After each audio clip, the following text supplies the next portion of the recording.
बिस्मिल्लाहिर्रहमानिर्रहीम। शुरू करता हूँ अल्लाह के पाक नाम से जो बहुत बड़ा मेहरबान नहायत रहने वाला है।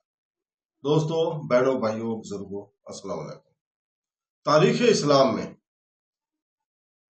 मोहम्मद बिन कासिम की किस्त नंबर 46 आपके सामने हाजिर है, जिसमें हम बयान करेंगे भीम सिंह का किले पर हमला, किला लसबेला, जिसको मोहम्मद बिन कासिम ने फतह कर लिया था।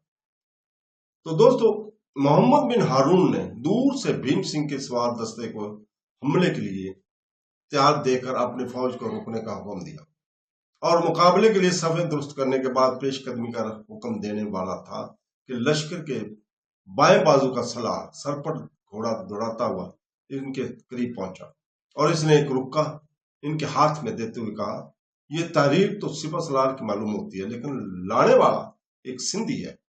हमने उसे गिरफ्तार कर लिया, वो भी अरबी जानता है और कहता है कि जुबैर मुझे जानता है, अपना नाम कभी साद बताता है और कभी गंगू।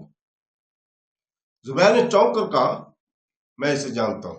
मोहम्मद बिन हारून ने रुक्का पढ़ने के बाद कहा, सिपह सलार का रुक्का देखने के बाद तुम्हें उसकी मुतल्लिक तहकीकात करने की जरूरत नहीं थी। अगर तुमने इसके साथ कोई बदसलूकी की है तो जाकर मुआफी मांगो और मैं अपने सलारों से कहा कि वो मेरे साथ आ मिले। जुबैर, हमारे दाएं और बाएं तमाम पहाड़ियों पर दुश्मन के तीर अंदाजों का कब्जा है। तुम मैसरा का शुतर सवारों को ऊंटों से उतरकर दोनों बाजू से पहाड़ों पर हमला करने और बाएं बाजू के सवारों को मुकदमातुल हबेश के साथ शामिल हो जाने का हुक्म दो। जब तक दुश्मन के तीर अंदाज इन पहाड़ों पर मौजूद है, हम आगे नहीं बढ़ सकते। भीम सिंह की चाल नहायत कामयाब थी। अगर मोहम्मद बिन हारून सामने से फौरन हमला कर देता तो उसके लश्कर के दोनों बाजों पर पहाड़ों पर छुपे हुए तीर अंदाज मुसलमानों की फौज के लिए बहुत खतरनाक साबित होते हैं। लेकिन भीम सिंह की तवक्को के खिलाफ जब दाएं और बाएं बाजू से मुसलमानों की प्यादा फौज पहाड़ियों पर चढ़ने लगी तो उसने फौरन आगे बढ़कर हमले का हुक्म दे दिया। किले के अंदर मोहम्मद बिन कासिम इस मौका का मुंतजर था। उसने 50 को किले के हिफाजत पर मुतय्यन किया और बाकी फौज को किले से बाहर निकालकर दुश्मन पर अकब से हमला करने के लिए तैयार रहने का हुक्म दिया। सवार पैदल सिपाही किले के दरवाजे पर जमा हो गए और मोहम्मद बिन कासिम दरवाजे के सुराख में से दोनों अफवाज की नकलो हरकत देखने लगा। खालिद, नासरुद्दीन और इसके साथी भी किले में ठहरने वाले सिपाहियों से खुद जराई और अरबी लिबास हासिल करके घोड़ों पर सवार हो गए। अचानक नहीद और जहरा कील कांटे से लेस होकर एक कमरे से बाहर निकली और दरवाजे के पास पहुंचकर खड़ी हो गई।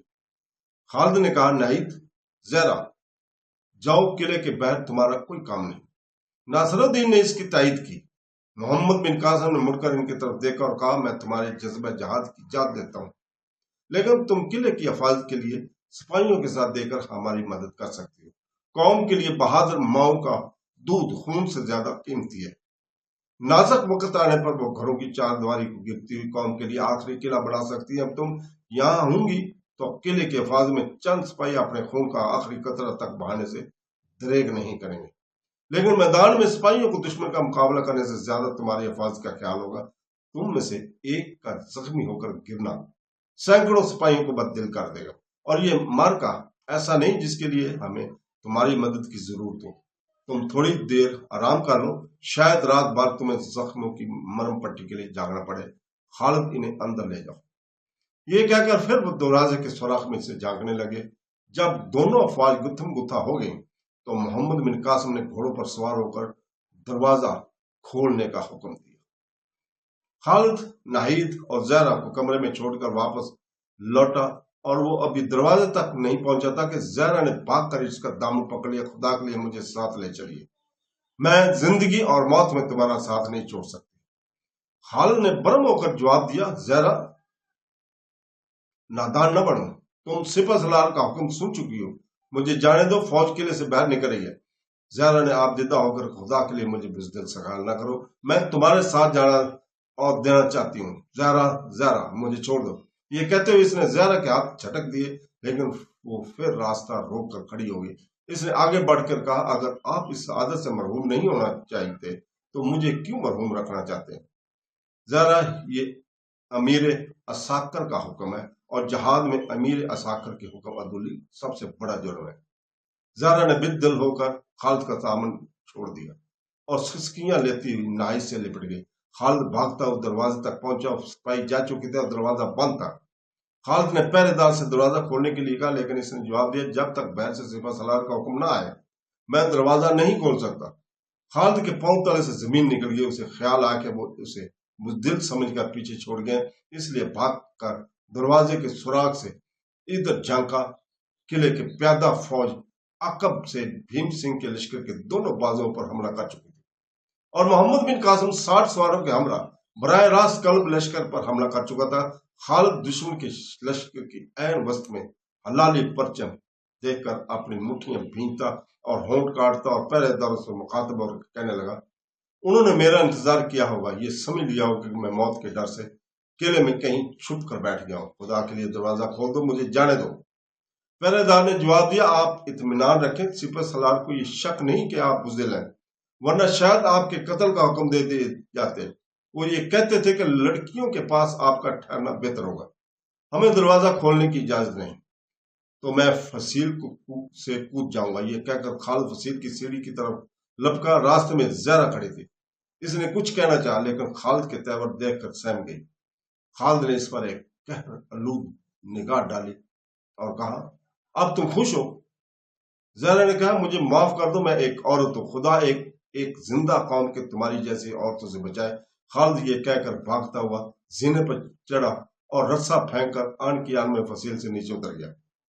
زہرا نے بھاگ کر کمرے سے تلوار اٹھائی۔ ناہید نے پوچھا، زہرا کہاں جا رہی ہو؟